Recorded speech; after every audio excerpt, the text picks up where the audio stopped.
Bueno, damas y caballeros, como ya sabéis, hace un tiempo pusimos a parir este equipo. Esto es el MacBook Air, el primer MacBook Air de todos. Este equipo tenía problemas de rendimiento, problemas de velocidad, un montón de problemas. Era un muy mal equipo teniendo en cuenta otros productos que había sacado Apple en la época.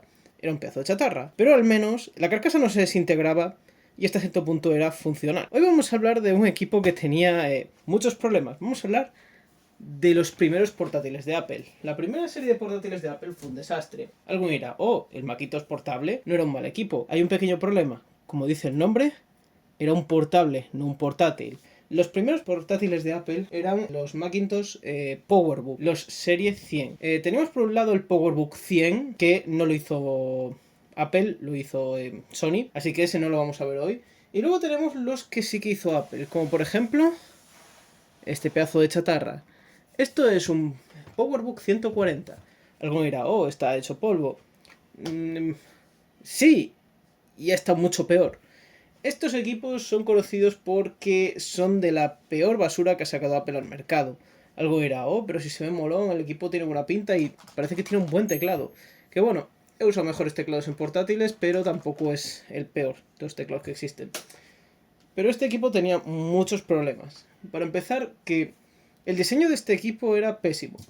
Las bisagras, en vez de hacer como otros fabricantes, de poner como una pieza de metal aquí abajo y atornillar la bisagra a la pieza de metal para que tenga refuerzo, en este equipo las bisagras están directamente atornilladas al plástico de la carcasa. Por lo que las bisagras se rompen con mirarlas, sobre todo con el paso de tiempo. Entonces, si veis un equipo a día de hoy como este, un PowerBook que se vea como este, no lo compréis bajo ningún concepto, porque tienen muchísimos problemas, ya empezando por, como iba comentando, que las bisagras se rompen con mirarlas. Y ya no solo eso, aparte de eso, Apple tenía en los 90 su costumbre de meter condensadores pésimos en sus equipos. Por ejemplo, como es el caso del Macintosh 2 SI, que fallaba porque los condensadores de la fuente de alimentación eran un desastre. A muchos de estos equipos les fallaban las pantallas porque todos los condensadores que tenía el sistema de la pantalla eran otro desastre. Y no solo eso, aparte de todo eso, el conector de carga de este equipo era ultra frágil y a la mínima se rompía, de forma que tenías que andar soldándolo de nuevo a su sitio para que pudieras cargar el equipo. Y ya no hablemos de las baterías de níquel cadmio que usaba esta cosa, que bueno, eso era típico de la época, así que tampoco es para ponerla por en específico, pero eran unas baterías que podían sulfatarse y reventar el interior del equipo si las dejabas dentro del ordenador durante muchísimo tiempo sin mirarlas. Luego otro problema era que estos botones a veces empiezan a fallar o empiezan a soltarse por cómo estaban hechos, no eran de muy buena calidad y el trackball era bastante dura. Algo era, este equipo tal y como lo pintas era un maldito desastre. Sí, tenía muchos problemas de calidad lo que era la serie 100 en general. No es solo el 140, también estaba el 170, el 155, había un montón de serie 100, no era solo este.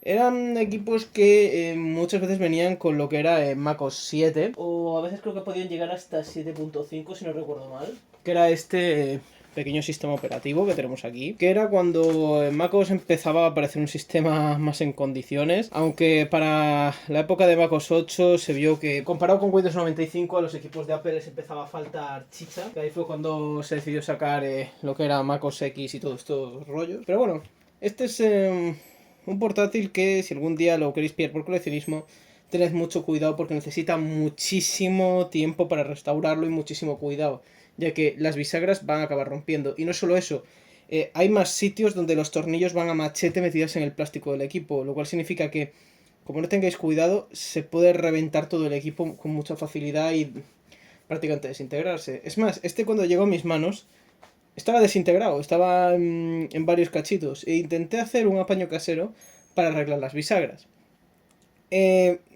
Con el apaño casero que hice se mantiene la pantalla en pie, pero no es muy recomendable abrir y cerrar la pantalla sin sujetar las bisagras así para evitar roturas internas, ya que se doblan mucho por todos lados cuando se cierra el equipo y a la mínima se puede romper. Entonces es un equipo muy frágil y con el que hay que tener muchísimo cuidado. Es más, aquí podéis observar cómo se le están soltando las bisagras por aquí detrás. Entonces es un equipo problemático. Luego por otro lado podéis ver los puertos que tiene. Esta cosa no tenía salida de vídeo, así que teniendo en cuenta que se les fastidiaba con mucha facilidad la pantalla, es un poco fail eso, pero ¿qué se le va a hacer? Y como no tenía aquí sus puertos, este si no recuerdo mal era un puerto ADB, que era para los teclados de Apple. Esto es un puerto propietario para meter una disquetera, ya que esto creo que sí que tenía disquetera, sí, aquí tiene una disquetera. Es decir, no tiene disquetera, pero no, el que no tiene disquetera es otro modelo, este sí que tiene disquetera. Aquí podíamos meter otra disquetera.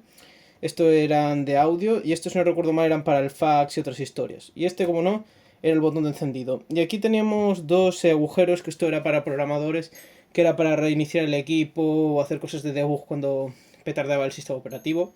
Algunos modelos creo que podían llevar aquí un modem, en este caso este equipo no lo tiene. La tapa se rompió y atrás sí cayó, ya que el plástico de estos cacharros con el paso del tiempo se vuelve muy frágil. Y bueno, aquí podemos ver un poco lo que es la parte de abajo, que ahí se enfoca, que esto es un PowerBook 140 y todo el rollo. En este caso, como es europeo, se fabricó en Irlanda, como casi todo lo de Apple que había en Europa antiguamente. Luego algo muy curioso que tiene este equipo es esto de aquí. Estos son, tiene dos patitas que se pueden poner por los dos lados y la idea es que te mantengan el equipo un poco elevado. En este caso no funciona bien porque la tapa de abajo tiene rotas ya. Tiene rotos los tornillos que decía yo al ir al plástico. Entonces esta tapa no. Podéis ver que está suelta. Entonces estos son unos equipos bastante frágiles y muy difíciles de restaurar. Entonces, como coleccionista, he de decir que no recomendaría enganchar uno de estos. Sobre todo si lo queréis poner a funcionar porque dan dolores de cabeza por todos lados. Es más, te lo pillé para restaurarlo, hice varias cosas para restaurarlo, me dio demasiados dolores de cabeza y dentro de poco lo voy a mandar a volar. Es más, es por eso por lo que hago este último vídeo.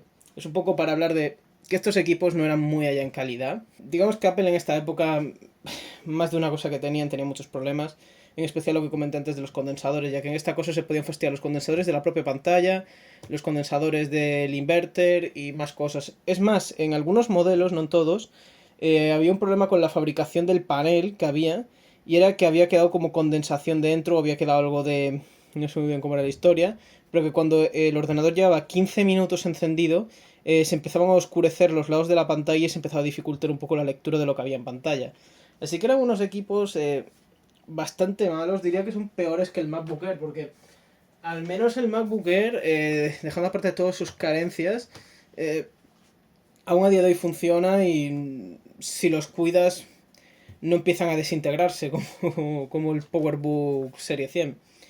Pero bueno, esto solo se aplica a series como el 140, 170, 155, etc. El 100, como lo hizo Sony, es ya poderle de comer aparte. Que no he oído de problemas como con estos, porque tras conseguirlo no empecé a oír nada más que malas cosas sobre ellos. No son unos equipos que se recomienden mucho tener por ahí dando vueltas. Y bueno, espero que os haya gustado este pequeño vídeo de poniendo a parir un Powerbook, básicamente. Y como no, hay que terminar este vídeo como de costumbre de forma brusca, así que tenemos un disquete.